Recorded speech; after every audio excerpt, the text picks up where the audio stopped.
is multiple vortices. I see the vortices swirling around this tornado. Once again, violent tornadoes ravage central Oklahoma.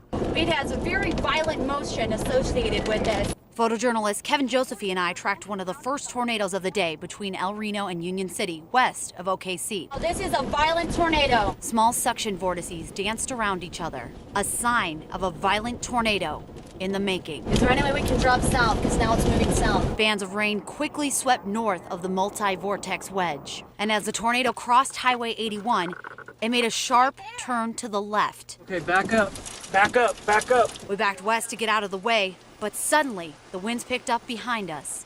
Is this just the inflow? First a leaf, then a branch, and then entire trees flew over our car. Oh my God, it's pulling up.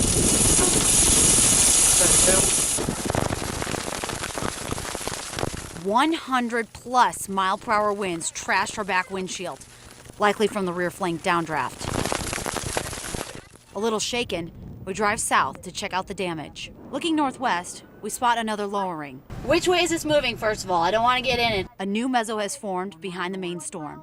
We capture video of a brief tornado touchdown. Without a back windshield, our chasing is over for the day. So we think.